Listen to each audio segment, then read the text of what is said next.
Hello बच्चों, मैं संतोष कुमार एक बार फिर से आपका स्वागत करता हूं आपका अपना यूट्यूब चैनल संतोष टीचिंग हब में। और बच्चों, इस सेशन में हम लोग एग्रीकल्चर का पार्ट 4 करेंगे। एमसीक्यू कर रहे थे, उसी को आगे बढ़ाएंगे। तो चलिए आज का सेशन स्टार्ट करते हैं। और सेशन को स्टार्ट करने से पहले अगर आप हमारे चैनल पर पहली बार विजिट किए हैं तो प्लीज़ चैनल को सब्सक्राइब कर लें, बेल आइकन को दबा दें ताकि नोटिफिकेशन आपके पास इजीली वे में पहुंच सके। तो चलिए आज का सेशन स्टार्ट करते हैं और बढ़ते हैं अपने पहले क्वेश्चन की ओर। देखिए आज का ये पहला क्वेश्चन है,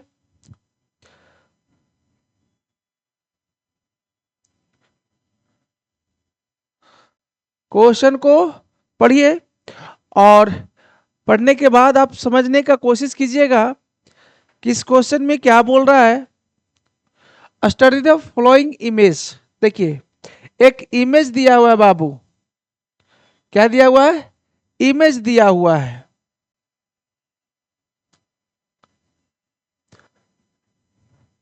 and read the following statement. एक इमेज दिया हुआ है, इस इमेज को देखना है ना। ध्यान से इस इमेज को देखिए और कुछ स्टेटमेंट दिया हुआ है और स्टेटमेंट के बाद यहाँ पे आपका कुछ क्वेश्चन एक दिया हुआ है ना। आपका क्वेश्चन यहाँ पे है। पहले क्या है? पहले आपका एक बोल रहा है कि इमेज है, इमेज को देखना है, स्टडी कीजिए उस इमेज को और जो स्टेटमेंट दिया हुआ है ये स्टेटमेंट को पढ़िए और उसके बाद इस क्वेश्चन का आंसर कीजिए। देखिए it is a kharif crop. अब ये जो पिक्चर दिया है वो बाबू देखिए कि ये किस क्रॉप का ये जो है इमेज दिया हुआ है ना। तो बोला गया कि ये कैसा क्रॉप है? ये खरीफ क्रॉप है। And required hot and humid climate for cultivation. और इस क्रॉप का प्रोडक्शन के लिए, कल्टीवेशन के लिए क्या चाहिए भाई? तो हॉट और ह्यूमिड क्लाइमेट चाहिए। सेकंड में है क्या आपका? Major regions of rice production. मतलब समझिए ये जो इमेज दिया हुआ है ये किस चीज का है? पैडी का है। किसका है? पैडी का है बाबू, पैडी का है ना। तो बोला गया major region of rice production are the Ganga Brahmaputra and coastal areas and deltaic region with alluvial soil. बोला गया कि इस क्रॉप का प्रोडक्शन जो है किस रीजन में होता है? तो गंगा ब्रह्मपुत्रा वाले रीजन में होता है। गंगा बेसिन, ब्रह्मपुत्रा बेसिन आपने पढ़ा होगा, उस रीजन में होता है और कोस्टल एरियाज में होता है। इसके साथ साथ डेल्टिक रीजन में होता है। डेल्टा आपने पढ़ा था, सुंदरबन डेल्टा, वेस्ट बंगाल, है ना। तो ये डेल्टिक रीजन में होता है और किस सॉइल पे होता है भाई? तो अलुवियल सॉइल पे होता है। थर्ड है क्या? टेम्परेचर एबव 25 डिग्री सेल्सियस, है ना। टेम्परेचर जो है 25 डिग्री सेल्सियस से ऊपर चाहिए। हाई ह्यूमिडिटी चाहिए। साथ में एनुअल रेनफॉल जो है आपका, एनुअल रेनफॉल जो है कितना चाहिए? Above 100 centimetre. मतलब बारिश जो है, पानी जो है इसे कितना चाहिए? तो 100 सेंटीमीटर से ऊपर का चाहिए। और साथ में अब यहाँ पे क्वेश्चन आपसे पूछा जा रहा है, which of the following statements are correct. अब बताइए कि ये कौन सा स्टेटमेंट सही है। मतलब ये पैडी का इमेज दिया हुआ है ना। अब पैडी का इमेज दिया है बाबू, ये पैडी दिया है ना। ये अगर पैडी दिया है तो अब बताइए कि पैडी के बारे में क्या, कौन सा स्टेटमेंट जो है सही है। देखिएगा ये खरीफ क्रॉप तो है ना, बिल्कुल है। ये क्या है आपका? ये पैडी जो है क्या है आपका? खरीफ क्रॉप है, बिल्कुल सही है। हॉट और ह्यूमिड क्लाइमेट चाहिए, सही है। मेजर रीजन जो है पैडी का कल्टीवेशन करने के लिए जो मेजर जो एरियाज है वो है आपका गंगा ब्रह्मपुत्रा रीजन या बेसिन, कोस्टल एरियाज और डेल्टिक रीजन, ये भी सही है। टेम्परेचर जो है 25 डिग्री से अबव चाहिए, ये भी सही है। एनुअल रेनफॉल कितना चाहिए, 100 सेंटीमीटर से अबव चाहिए। तो ये तीनों जो है आपका स्टेटमेंट क्या है, सही है बाबू। पैडी का प्रोडक्शन करने के लिए, मतलब राइस का प्रोडक्शन करने के लिए ये सारे कंडीशंस को वो फुलफिल करता है। तो इसका सही आंसर क्या हो जाएगा, इसका सही आंसर हो जाएगा बाबू ऑप्शन नंबर डी।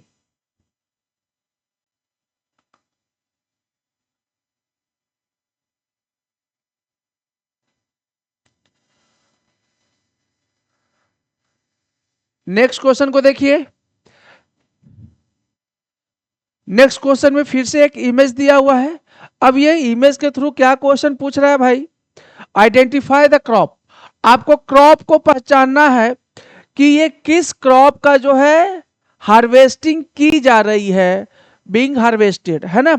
आपको पहचानना है कि ये जो इमेज दिया हुआ है, इस इमेज में बाबू, इस इमेज में, इस इमेज में जो है बाबू पहचानना क्या है, पहचानना यह है कि ये कौन सा क्रॉप है, किस क्रॉप का जो है हार्वेस्टिंग हो रहा है, हार्वेस्टिंग किया जा रहा है, किस फसल की कटाई की जा रही है। सिंपल सी बात है ना।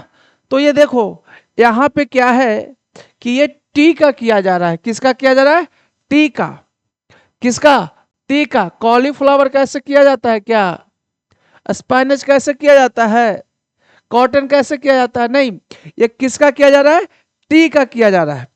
और टी का हार्वेस्टिंग जो है कैसे किया जाता है, समझिएगा कि टी का हार्वेस्टिंग जो है आपका, जो लिप्स होता है, टॉप 2 लिप्स जो होते हैं, है ना, टी का जो लिप्स होता है, टॉप 2 लिप्स जो है उसको तोड़ा जाता है ना। जो सबसे ऊपर में जो 2 लिप्स होंगे, 2 पत्तियां होंगी, उसको तोड़ा जाता है। तो ये किसकी हार्वेस्टिंग की जा रही है, ये किया जा रहा है बाबू टी का। किसका किया जा रहा है, टी का किया जा रहा है।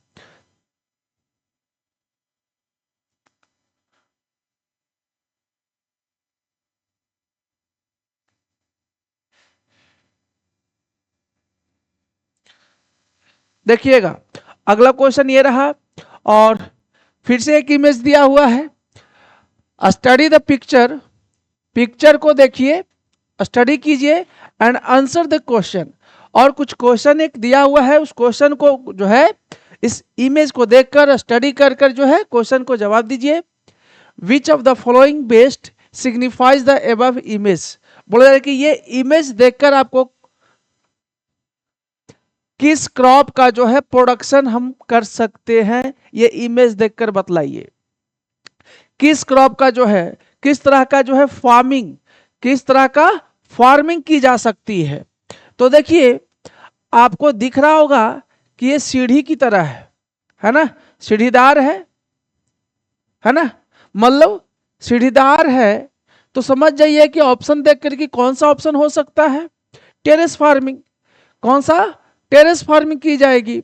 सीढ़ीदार या माउंटेनियस रीजन पे या हिली स्टेशंस पे या हिली रीजन्स में क्या होता है कि आपका टेरेस कल्टीवेशन किया जाता है, टेरेस फार्मिंग की जाती है, सीढ़ीदार जो है नुमा जो है फील्ड बनाया जाता है। तो ये इमेज के थ्रू क्या बतलाने की कोशिश कर रहा है कि किस तरह का जो है कल्टीवेशन या फार्मिंग हो रही है, टेरेस फार्मिंग हो रहा है। किसका हो रहा है, टेरेस फार्मिंग का हो रहा है बाबू। अब देखिए ऑप्शन नंबर बी में जो है झूमिंग फार्मिंग, झूमिंग farming slash and burn method जिसको बोलते हैं,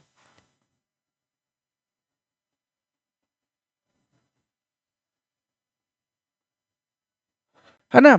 झूमिंग फार्मिंग जो है आपका स्लैश एंड बर्न मेथड के नाम से जाना जाता है। तो ये स्लैश एंड बर्न मेथड, ये मत सोचिएगा कि ये पिक्चर जो है काला काला दिख रहा है तो चलिए ये स्लैश एंड बर्न मेथड है, नहीं, ये टेरेस कल्टीवेशन है,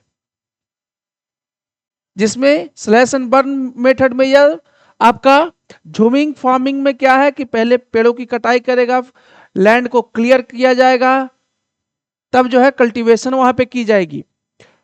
ये फिश फार्मिंग कहीं से नहीं हो सकता है, डेयरी फार्मिंग कहाँ से किया जा सकता है इससे सीढ़ीदार नुमा पे, है ना। तो जहां भी टेरेस की तरह, सीढ़ियों की तरह आपको इमेज के थ्रू अगर दे और उससे क्वेश्चन अराइज करे कि बताइए कि किस तरह का ये फार्मिंग किया जा रहा है बाबू, तो आपको ध्यान रखना है कि ये होगा आपका टेरेस फार्मिंग या टेरेस कल्टीवेशन।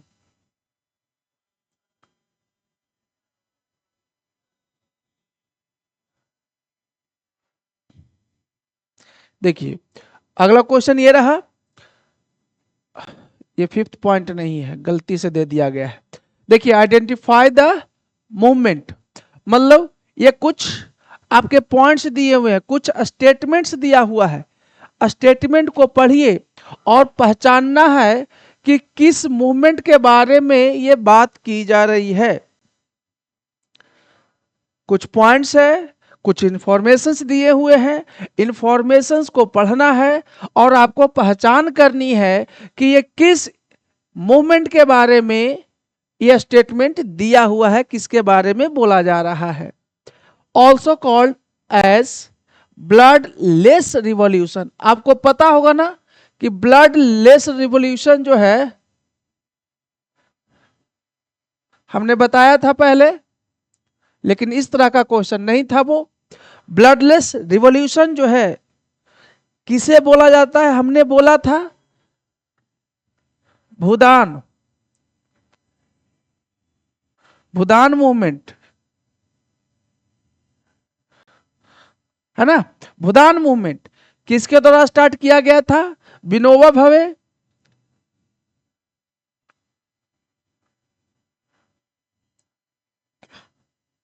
है ना। कब स्टार्ट किया गया था, 1951। कब, 1951 में किया गया था बाबू, क्लियर है। तो चलिए भूदान मूवमेंट को ब्लडलेस रिवॉल्यूशन के नाम से भी जाना जाता है, क्लियर हो गया।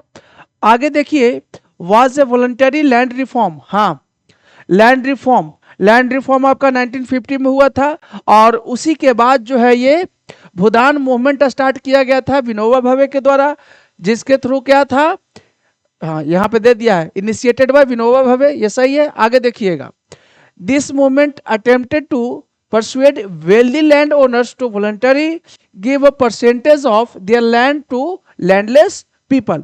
इस मूवमेंट के थ्रू जो लैंड ओनर्स थे, जो वेल्दी लैंड ओनर्स थे, वेल्दी लैंड ओनर्स जो थे, वेल्दी लैंड ओनर्स, उनसे ये बात की गई, उनको इनकरेज किया गया कि अपने इच्छा के अनुसार आपके पास जो संपत्ति है, जो जमीन है, वो लैंडलेस फार्मर्स को क्या कीजिए, डोनेट कीजिए, देने की बात किया गया था। हमने किसी क्वेश्चन में बतलाया था कि कितना पार्ट दिया जा गया था उसमें, तो उसमें दिया गया था 1/6। कितना पार्ट, 1/6 पार्ट। मतलब जो वेल्दी लैंड ओनर्स हैं, जिनके पास बहुत जमीनें हैं, वो उस अपने जमीन का जो है 1/6 पार्ट जो है लैंडलेस पीपल को जो है डोनेट किया गया था, दिया गया था, स्वेच्छा से, जबरदस्ती नहीं लिया गया था, है ना। तो ये किस रिवॉल्यूशन की बात किया गया, किस मूवमेंट की बात की जा रही है, वो था आपका भूदान मूवमेंट, है ना। एक चीज और ये देख लीजिए, ये लिख लीजिए, थोड़ा सा इसमें और बताते हैं। स्क्रीनशॉट लेना है, स्क्रीनशॉट ले लीजिए। अब देखिए बाबू, इसमें और क्या है, ग्रीन रिवॉल्यूशन किससे रिलेटेड है, ग्रीन रिवॉल्यूशन जो है आपका एग्रीकल्चर प्रोडक्ट्स या प्रोडक्शन से रिलेटेड है ना। ग्रीन रिवॉल्यूशन किससे रिलेटेड है, एग्रीकल्चर प्रोडक्शन से रिलेटेड है। व्हाइट रिवॉल्यूशन, जिसको और किस नाम से जानते हैं, ऑपरेशन फ्लड के नाम से जानते हैं, ऑपरेशन फ्लड के नाम से जाना जाता है ना। व्हाइट रिवॉल्यूशन या आपका ऑपरेशन फ्लड दे दे, तो ये किस चीज से रिलेटेड है? ये रिलेटेड है मिल्क प्रोडक्शन से। किससे? मिल्क प्रोडक्शन से रिलेटेड है बाबू, है ना। तो ये चीजें जो है आप लोग ध्यान में रखिएगा कि कहीं व्हाइट रिवॉल्यूशन ना लिखकर क्या दे दे, हो सकता है ऑपरेशन फ्लड भी दे सकता है। अब आपसे पूछा जा सकता है कि ऑपरेशन फ्लड जो है किससे रिलेटेड है भाई? एग्रीकल्चर प्रोडक्शन, मिल्क प्रोडक्शन, और दो ऑप्शन ऐड कर सकता है आप में। तो ध्यान देना है, सही से करना है बाबू इसको। तो इस क्वेश्चन का आंसर क्या हो जाएगा? भूदान मूवमेंट।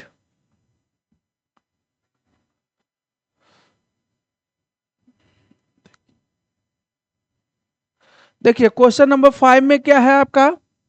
क्वेश्चन नंबर 5 में बाबू, arrange the following in the correct sequence, है ना। सही सीक्वेंस में क्या करना है? अरेंज करना है ना। सही सीक्वेंस में क्या करना है? अरेंज करना है। The largest rice producing states in India, मतलब सबसे ज्यादा जो है चावल कहाँ होता है, उस बेसिस पे जो है आपको स्टेट्स को क्या करना है? अरेंज करना है कि सबसे ज्यादा जो है राइस का प्रोडक्शन कहाँ होता है। याद रखिएगा, सबसे ज्यादा राइस का प्रोडक्शन जो है यहां होता है वेस्ट बंगाल में, उसके बाद होगा आपका उत्तर प्रदेश में, उसके बाद होगा आपका पंजाब में, और उसके बाद असम में, है ना।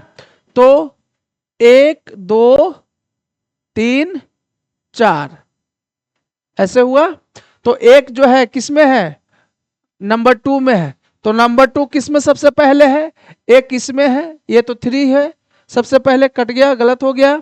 आपका 1 है, ये गलत हो गया। अब देखिए डी में भी 2 है, यहां भी 2 है, यहां भी 2 है, तो ये भी हो सकता है। आगे देखिए, सबसे पहले हम लोग 2 को रखे, फिर दूसरा में किसको रखे? 1 को। 1 यहाँ क्या है? 4 है, ये गलत हो गया। ऑप्शन नंबर डी क्या है? सही आंसर है बाबू। ध्यान रखना कि सबसे ज्यादा जो है राइस का प्रोडक्शन वेस्ट बंगाल में होता है, उसके बाद उत्तर प्रदेश में होगा, उसके बाद आपका पंजाब में होगा, उसके बाद जो है कहां होगा? असम में होगा, है ना। तो ये चीजें जो है ध्यान रखिएगा। चलिए नेक्स्ट क्वेश्चन की ओर बढ़ते हैं।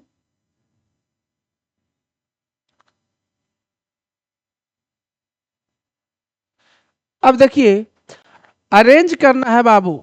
क्या करना है? अरेंज करना है। अरेंज करना है किस हिसाब से? तो करेक्ट सीक्वेंस में अरेंज करना है ना। करेक्ट सीक्वेंस में क्या करना है?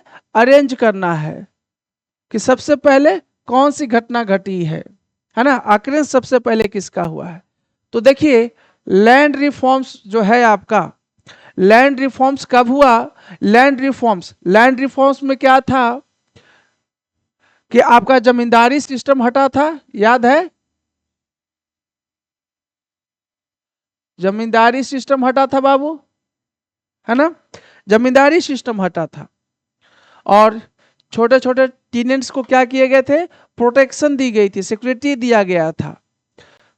तो ये लैंड रिफॉर्म्स के अंतर्गत ही था। और ये कब हुआ था? 1950 में अबाउट हुआ। कब हुआ? 1950 में हुआ। अब देखिए ग्रीन रिवॉल्यूशन है, तो ग्रीन रिवॉल्यूशन बाबू 1965 से 1966 के बीच में हुआ।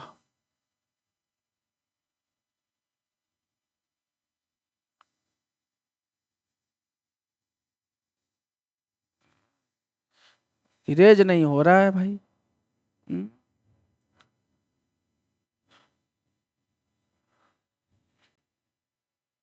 चलिए इरेज ही नहीं हो रहा है, चलिए पूरा काटना पड़ेगा इसको फिर।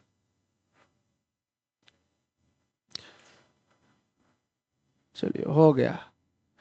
देखिए 1965 से 1966 के बीच में हुआ। अब ध्यान दीजिएगा, व्हाइट रिवॉल्यूशन, अभी हमने बताया था कि व्हाइट रिवॉल्यूशन को और किस नाम से जाना जाता है? ऑपरेशन फ्लड के नाम से। ऑपरेशन फ्लड के नाम से जाना जाता है ना। तो व्हाइट रिवॉल्यूशन जो है आपका 1917 में हुआ था। कब हुआ था?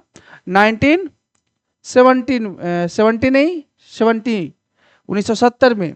और भूदान मूवमेंट जो है अभी हमने बताया था, भूदान मूवमेंट 1951 में हुआ। अब आपके सामने ईयर लिखा हुआ है, तो उस हिसाब से आप जो है सीक्वेंस वाइज अरेंज कर दे कि सबसे पहले कौन सा आपका अकरेंस हुआ, कौन सा इंसिडेंट हुआ। तो उस हिसाब से देखिए, यहाँ है 1950, यहाँ है 65 से 66, यहाँ है 70 और यहाँ है 51। तो सबसे पहले क्या है? लैंड रिफॉर्म, पहला नंबर यहाँ है और पहला नंबर यहाँ है। बाकी ऑप्शन नंबर सी और डी क्या हो गया? गलत हो गया। अब देखिए, लैंड रिफॉर्म हो गया। दूसरे नंबर में क्या आएगा? 4 आएगा। 4 है, इसमें क्या है? 2 है। 2 है आपका 65 66 में और 4 है आपका 1951 में। तो ऑप्शन नंबर क्या हो गया? ऑप्शन नंबर बी जो है आपका सही आंसर हो गया इस क्वेश्चन के लिए।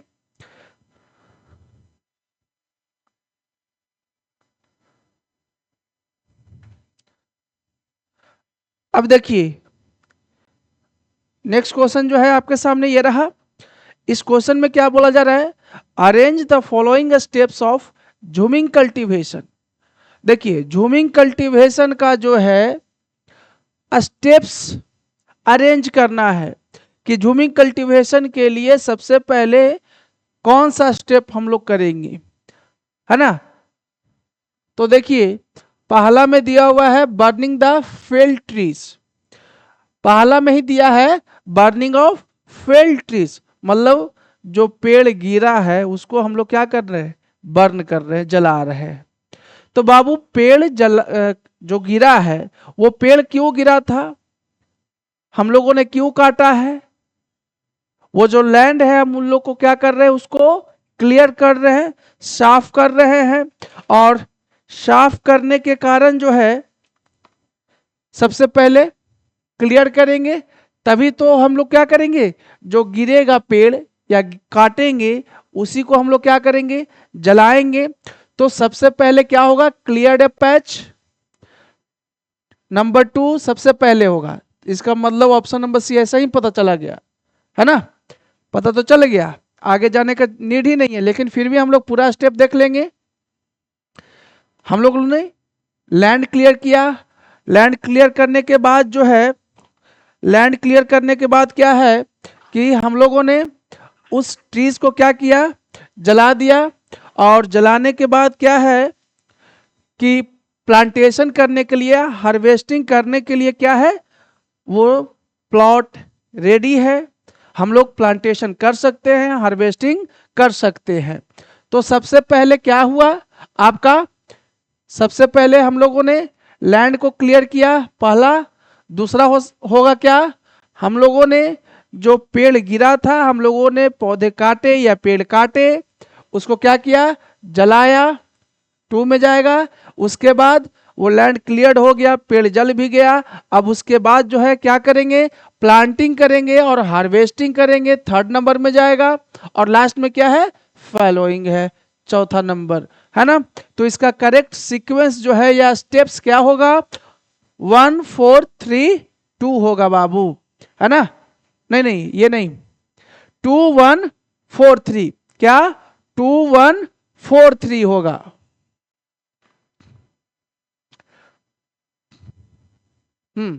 ऑप्शन नंबर सी इसका सही आंसर होगा, 2 1 4 3। देखिए, मैच द फॉलोइंग है ना। मैच करना है हम लोगों को। अब देखिए क्या है, लिस्ट 1 है और लिस्ट 2 है।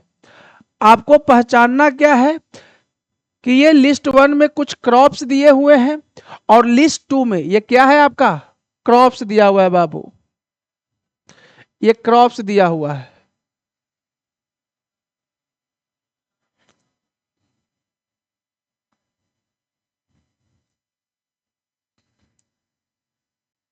ये क्रॉप्स दिया हुआ है और क्या है, ये सीजन दिया हुआ है ना। खरीफ सीजन, रबी सीजन में होता है, जायद सीजन या लेग्यूमिनस प्लांट है, ऐसा दिया हुआ है।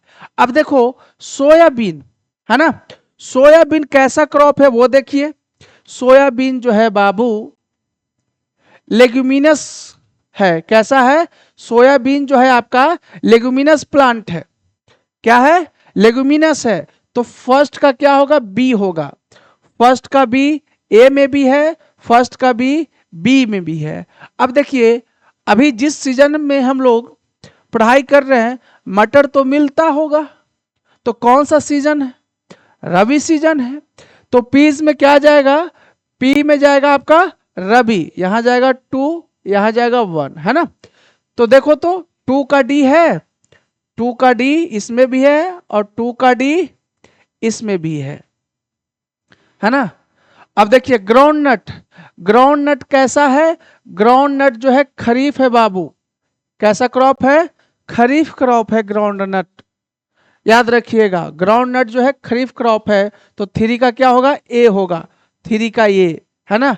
ऑप्शन नंबर क्या हो गया, ऑप्शन नंबर बी इसका सही आंसर हो गया।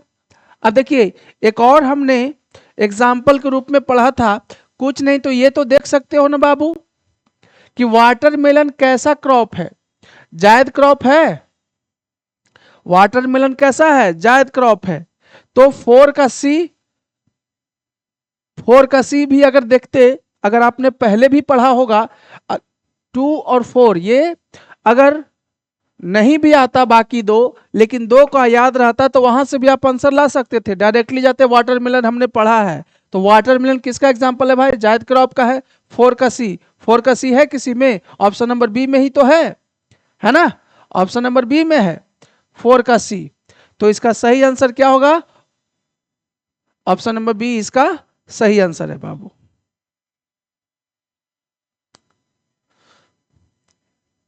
देखिए क्वेश्चन नंबर 9 में क्या है, क्वेश्चन नंबर 9 में क्या है, असर्शन रीजन दिया हुआ है बाबू। क्या है, असर्शन रीजन दिया हुआ है।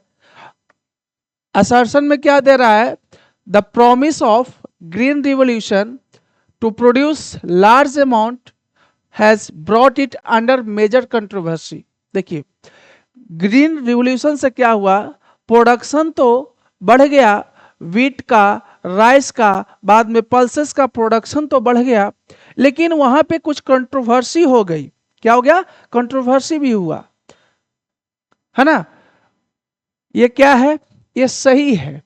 अब कंट्रोवर्सी क्या था, आगे देखिए रीजन में क्या दे रहा है, it has caused land degradation, बिल्कुल सही है।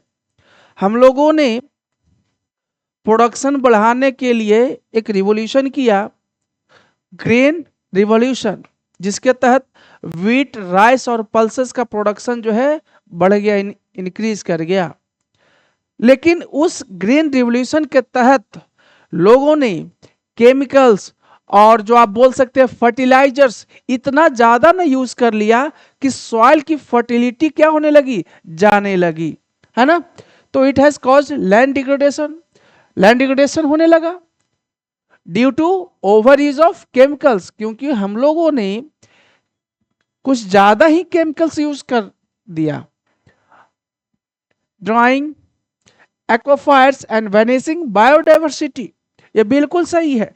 मतलब असर्शन भी आपका क्या है और रीजन भी आपका क्या है, सही है। हमने बोला था असर्शन और रीजन में कि असर्शन अगर सही है तो उससे क्वेश्चन पूछ कर देखिए वाई, रीजन उसका जो है सही जो है आपका करेक्ट एक्सप्लेनेशन देता है, एक्सप्लेन करता कि हाँ ये क्यों बोला गया। असर्शन में जो दिया है वो पॉइंट, जो इंफॉर्मेशन दी हुई है, अगर उससे अगर क्वेश्चन पूछते हो कि क्यों ऐसा क्यों बोला गया, कंट्रोवर्सी क्यों हुआ भाई, तो इसलिए हुआ कंट्रोवर्सी क्योंकि लैंड डिग्रेडेशन होने लगा।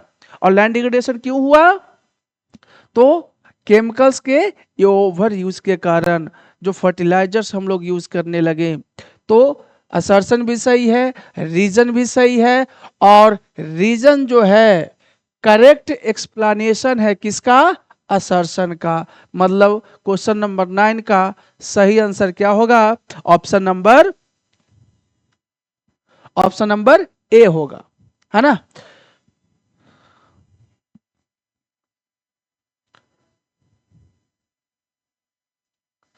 चलिए आगे बढ़ते हैं।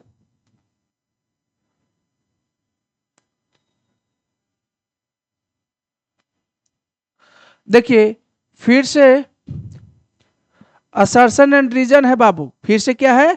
असर्शन एंड रीजन है, फिर से असर्शन रीजन है। असर्शन में क्या दे रहा है? इंडियाज प्राइमरी एक्टिविटीज एग्रीकल्चर, बिल्कुल सही है ना।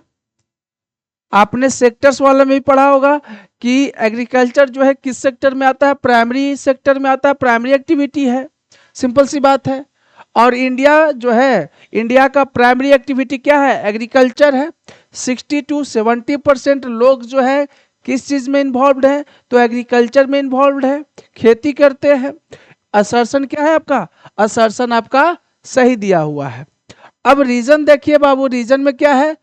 2/3 of its population is engaged in agricultural activities, बिल्कुल सही है। 2/3 बोला गया, 2/3 निकालिए, 2/3 ऑफ 100 निकालिए तो कितना आता है? 33 पॉइंट, मतलब लगभग 66%, है ना। 2/3 66% किस में? मतलब 60 से 70% किस में इन्वॉल्व है? एग्रीकल्चर एक्टिविटी में जो है इन्वॉल्व है, खेती का काम करते हैं। असर्शन भी सही है, रीजन भी सही है। क्वेश्चन अराइज कीजिए, why India's primary activities agriculture? Because, why अगर पूछते हैं तो because 2/3 of its population is engaged in agricultural activity. मतलब कौन सा आंसर होगा? ऑप्शन नंबर ए इसका सही आंसर है।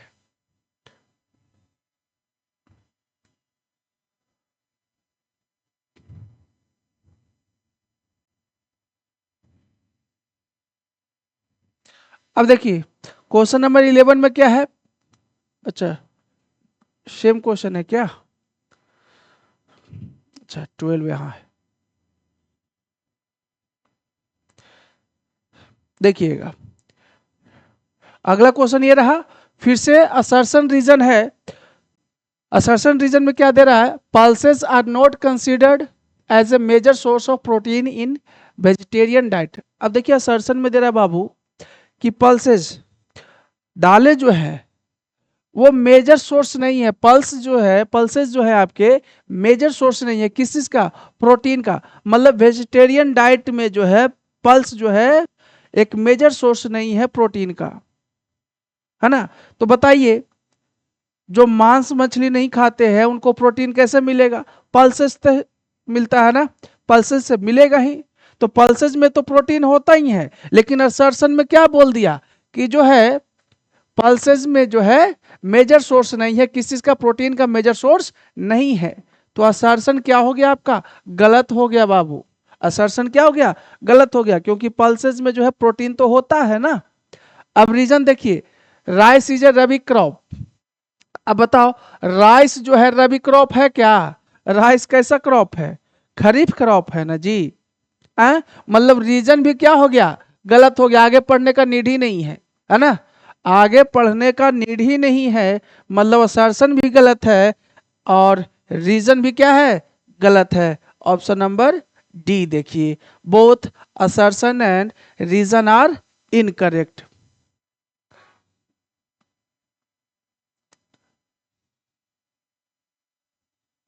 देखिए मैच द फॉलोइंग है ना।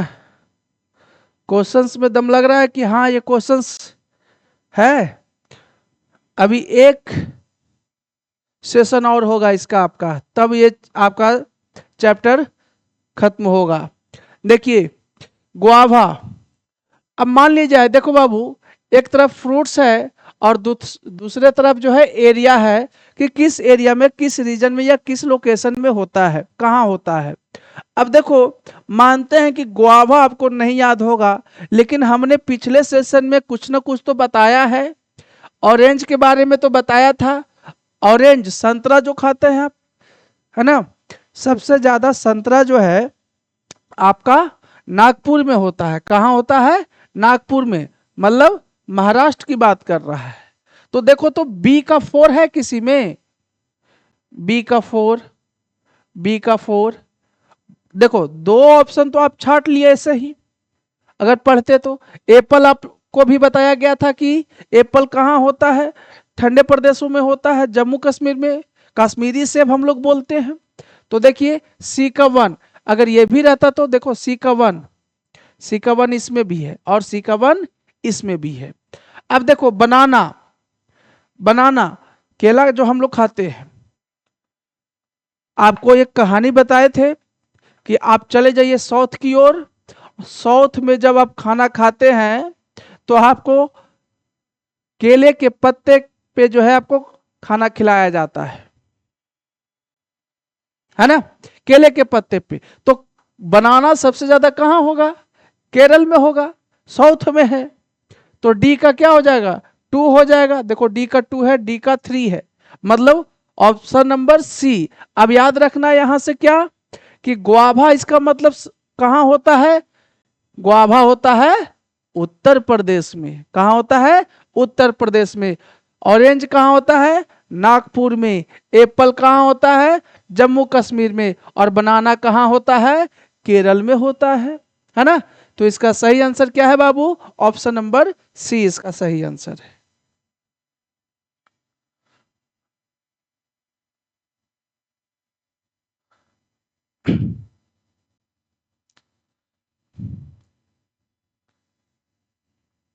देखिए ऑब्जर्व द फ्लो चार्ट, एक चार्ट दिया हुआ है। What will come in the empty box? बताइए ये जो बॉक्स है यहाँ पे, ये जो बॉक्स है इस बॉक्स में क्या आएगा? ऑप्शंस आपके दिए हुए हैं। देखो ध्यान रखना, सेरल्स में आता है आपका राइस, सेरल्स में राइस, वीट और क्या आता है एक वो लिखना है। और जो यहाँ पे भराएगा उसी के अंतर्गत आता है ज्वार, बाजरा और रागी, है ना। ज्वार, बाजरा और रागी। तो बताइए ज्वार, बाजरा और रागी जो है किस सेरल्स का एग्जाम्पल है? ध्यान दीजिएगा। ग्राम तो होगा नहीं, मेज भी नहीं होगा, पल्सेस भी नहीं होगी। क्या होगा? मिलेट्स होगा बाबू, ध्यान रखिएगा। आपका सेरल्स के अंतर्गत जो है राइस आता है, वीट आता है और यहां पे क्या होगा? मिलेट जाएगा। क्या जाएगा? मिलेट जाएगा। क्या जाएगा? मिलेट जाएगा बाबू। अब मिलेट के अंतर्गत ज्वार, बाजरा और रागी आता है। समझ में आया? तो ध्यान रखिएगा, राइस, वीट और मिलेट कैसा क्रॉप है? आपका सेरियल्स क्रॉप है। और आपका जो बॉक्स है इस बॉक्स में क्या जाएगा? मिलेट जाएगा। और मिलेट के अंतर्गत आपका ज्वार, बाजरा और रागी आएगा। चलिए नेक्स्ट क्वेश्चन की ओर बढ़ते हैं।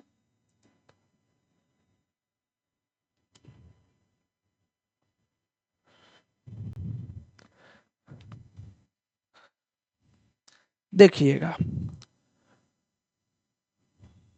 Consider the following statements about millets. Millets के बारे में कुछ कंसीडर करना है। अब देखिए यहाँ पे है bajra, wheat, ragi are rain fed crops, बिल्कुल सही है। बाजरा, रागी और आपका वीट ये रेन फेड क्रॉप्स है, बिल्कुल सही है। मतलब पानी के लिए वो किस पे डिपेंडेंट है?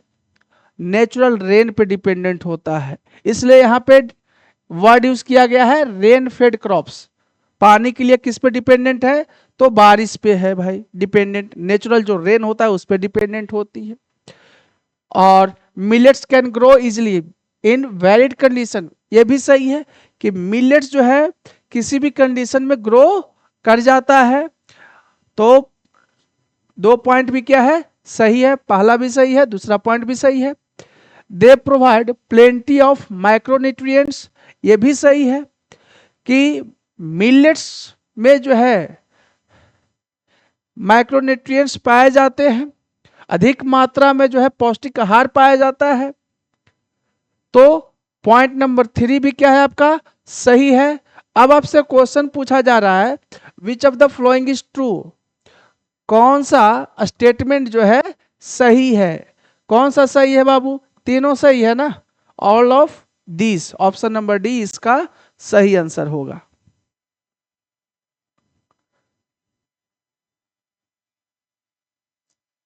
देखिए नेक्स्ट क्वेश्चन में क्या है, नेक्स्ट क्वेश्चन में दे रहा है which is the right condition for the growth of मेज। मेज के कल्टीवेशन के लिए, मेज के कल्टीवेशन के लिए जो है कौन सा कंडीशन सही है। अब देखिए टेम्परेचर की बात किया कि मेज का ग्रोथ करने के लिए जो है टेम्परेचर कितना चाहिए, between 21 degree Celsius to 27 degree Celsius. शायद हमने पहले भी ये करवाया था, लेकिन ये क्वेश्चन नहीं था, क्वेश्चन अलग था जिसमें हम लोगों ने चर्चा की थी कि मेज का प्रोडक्शन करने के लिए टेम्परेचर कितना चाहिए, 21 डिग्री से 27 डिग्री सेल्सियस तक चाहिए। और साथ में इसमें ऐड किया है ओल्ड अलुवियल सॉइल, ये भी सही है। मेज का ग्रोथ जो है ओल्ड अलुवियल सॉइल पे जो है बेस्ट माना जाता है। मतलब कौन सा कंडीशन जो है सही कंडीशन पूछा जा रहा था, ऑप्शन नंबर ए ही हो गया, सही हो गया। अब देखिए ऑप्शन नंबर बी, ऐसे देख लेते हैं आंसर हम लोग को मिल गया है, लेकिन ऑप्शन नंबर बी देखते हैं क्या है, टेम्परेचर बिलो 17 डिग्री सेल्सियस। अब देखो यहीं से गलत हो गया ना बाबू, हम लोगों ने ऊपर ही पढ़ लिया कि टेम्परेचर जो है मेज का ग्रोथ करने के लिए कितना टेम्परेचर चाहिए, तो टेम्परेचर चाहिए हमें 21 डिग्री सेल्सियस से 27, और ये क्या है बिलो 17 डिग्री सेल्सियस बोल रहा है, तो वो तो बहुत कम टेम्परेचर हो जाएगा ना, लो टेम्परेचर हो गया एकदम वो।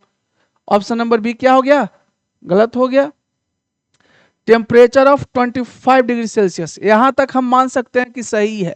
क्यों, क्योंकि 21 डिग्री सेल्सियस से 27 डिग्री सेल्सियस दे रहा है, तो इसमें है 25, तो 25 कहीं ना कहीं बीच में तो आएगा, इसको तो चल मान सकते हैं भाई, चलो सही है। लेकिन रेनफॉल की बात किया, रेनफॉल की बात किया ना, कि रेनफॉल मेज का ग्रोथ के लिए कितना रेनफॉल चाहिए, वो दिया है आपका 200 सेंटीमीटर। लेकिन 200 सेंटीमीटर नहीं होगा, मेज का प्रोडक्शन या ग्रोथ करने के लिए 50 टू 100 सेंटीमीटर रेनफॉल चाहिए। कितना चाहिए, 50 से 100 सेंटीमीटर रेनफॉल चाहिए। तो राइट कंडीशन जो है पूछा जा रहा था आपसे क्वेश्चन में, तो इस क्वेश्चन का सही आंसर क्या हो गया बाबू, इस क्वेश्चन का सही आंसर हो गया ऑप्शन नंबर ए हो गया।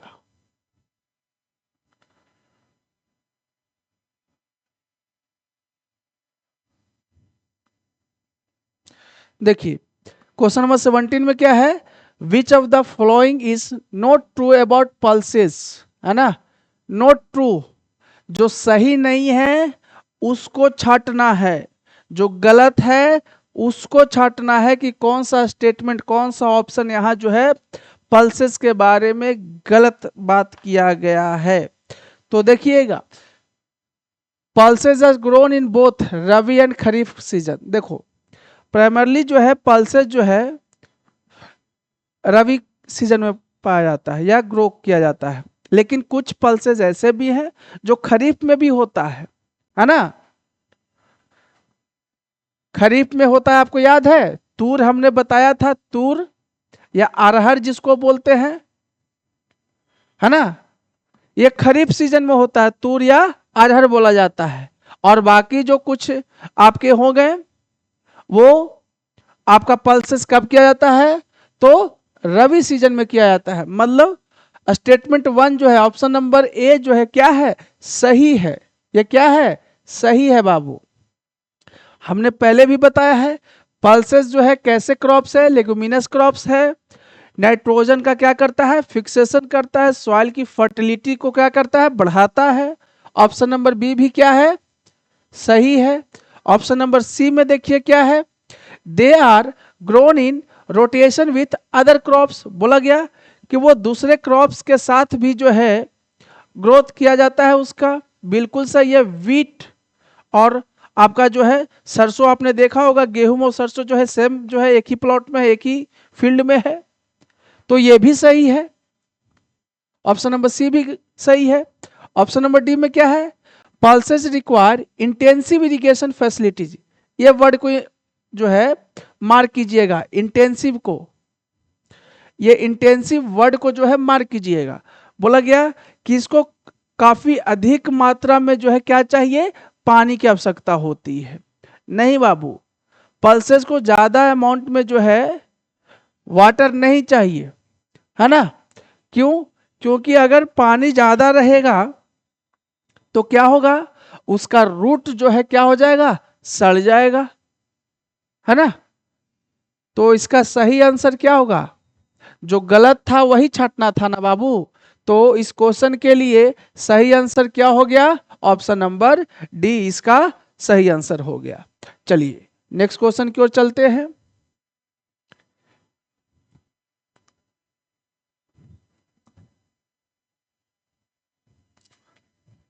देखिए बोला गया स्लैश एंड बर्न एग्रीकल्चर हम लोगों ने काफी बार कर चुका है, लेकिन यहां पे अलग वर्ड दिया है रोका।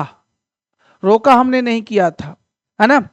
तो पूछा जा रहा है कि स्लैश एंड बर्न एग्रीकल्चर को रोका के नाम से किस कंट्री में जाना जाता है। मतलब स्लैश एंड बर्न एग्रीकल्चर को रोका कहाँ बोला जाता है, वो बोला जाता है, ध्यान रखना बाबू, ऑप्शन नंबर सी ब्राजील में। मतलब स्लैश एंड बर्न एग्रीकल्चर को ब्राजील में क्या बोला जाता है, रोका बोला जाता है। ठीक है, चलिए नेक्स्ट क्वेश्चन की ओर चलते हैं।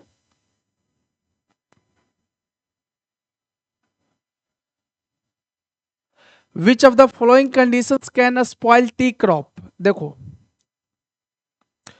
बोला गया कि कौन सा कंडीशन जो है टी क्रॉप को स्पॉइल कर सकता है ना। टी के क्रॉप को जो है स्पॉइल कर सकता है, बर्बाद कर सकता है, नष्ट कर सकता है। कौन सा कंडीशन। अब देखिए ऑप्शन नंबर ए में क्या है, frequent showers evenly distributed over the year. ये बिल्कुल क्या है, सही है ना। फ्रीक्वेंट शॉवर चाहिए, बस उसको क्या चाहिए, फ्रीक्वेंट शॉवर कहने का मतलब उसको मॉइस्चर चाहिए। क्या चाहिए, मॉइस्चर चाहिए। तो मॉइस्चर ही चाहिए, ये बिल्कुल सही है, ये सही कंडीशन दिया हुआ है। टी के क्रॉप का प्रोडक्शन करने के लिए सही कंडीशन है। आपको क्या छांटना है, स्पॉइल करने वाला, जो टी क्रॉप को क्या कर सकता है, स्पॉइल कर सकता है, नष्ट कर सकता है, बर्बाद कर सकता है। तो ये तो सही कंडीशन है, ये सही है, लेकिन सही वाला छांटना नहीं था। फ्रॉस्ट फ्री क्लाइमेट चाहिए, हमने बताया था फ्रॉस्ट फ्री क्लाइमेट चाहिए बाबू, है ना। फ्रॉस्ट फ्री क्लाइमेट चाहिए, ये भी सही है। बर्फबारी नहीं चाहिए उसको, ओला गिरता है वो नहीं चाहिए, फ्रॉस्ट फ्री क्लाइमेट चाहिए, ये भी सही है। ये कंडीशन सुटेबल माना जाता है। Deep fertile well drained soil, ये भी सही है कि सॉइल कैसा होना चाहिए, सॉइल की फर्टिलिटी अच्छी होनी चाहिए, और ड्रेन्ड सॉइल होना चाहिए, पानी अच्छा से वहां मिल जाना चाहिए, मतलब वो जो है उस सॉइल में मॉइस्चर होना चाहिए। ड्रेन्ड सॉइल की बात कर रहा है। अब देखो clay soil which has high water holding capacity. बोला गया कि टी क्रॉप करने के लिए, टी का क्रॉप प्रोडक्शन करने के लिए जो है, टी क्रॉप का प्रोडक्शन करने के लिए क्या बोला गया कि कौन सा सॉइल, क्ले सॉइल चाहिए। अब क्ले सॉइल का ये जो है फीचर्स है बाबू, खासियत है कि क्या करेगा कि उसके पास ऐसा कैपेसिटी है कि वो वाटर को होल्ड कर सकता है ना, पानी को अपने पास होल्ड करेगा। तो ये सुटेबल जो है कंडीशन नहीं है टी का प्रोडक्शन करने के लिए, सुटेबल नहीं है। क्यों? क्योंकि देखो बाबू एक मिट्टी है, अब मिट्टी वो ऐसी मिट्टी है कि पानी को जो है होल्ड करेगा, पानी अपने पास जो है रखेगा। तो इससे क्या होगा कि टी का जो रूट्स होगा, जो रूट्स होंगे वो क्या हो जाएंगे, गल सकता है। क्या हो जाएगा, गल जाएगा, रूट्स को गला देगा। तो ये सुटेबल कंडीशन आपका नहीं है। ऑप्शन नंबर डी क्या हो जाएगा, सुटेबल कंडीशन नहीं है। और वही आपसे पूछा जा रहा था कि कौन सा सुटेबल कंडीशन नहीं है, मतलब कौन सा कंडीशन स्पॉइल कर देगा, टी के प्रोडक्शन को स्पॉइल कर देगा, नष्ट कर देगा। इस क्वेश्चन का सही आंसर क्या हो गया? ऑप्शन नंबर डी हो गया। देखिए क्वेश्चन नंबर 20 में क्या है बाबू, देखिए विच of the following crops is an important raw material for automobile industry. देखिए बोला गया कि कौन सा क्रॉप इंपॉर्टेंट है, कौन सा क्रॉप जो है इंपॉर्टेंट है किसके लिए? ऑटोमोबाइल इंडस्ट्री के लिए जो है इंपॉर्टेंट है।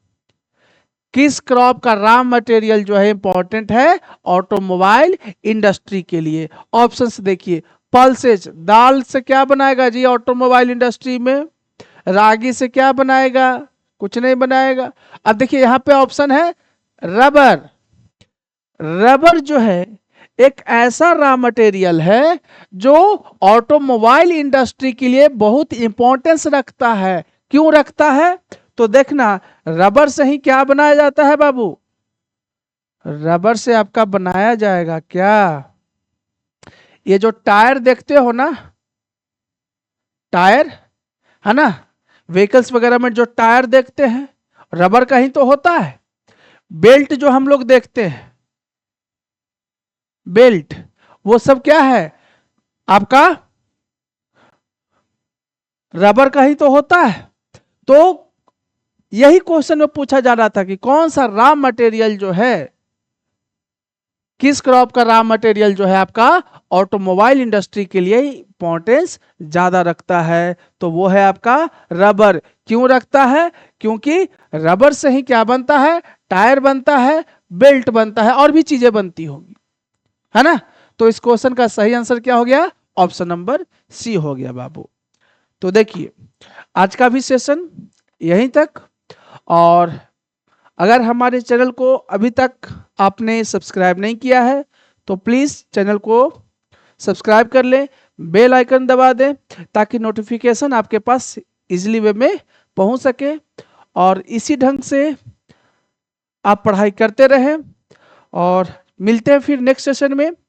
एक सेशन और होगा इसका, उसके बाद जो है वाटर रिसोर्सेज जो है वो क्लासेस आपका स्टार्ट हो जाएगा।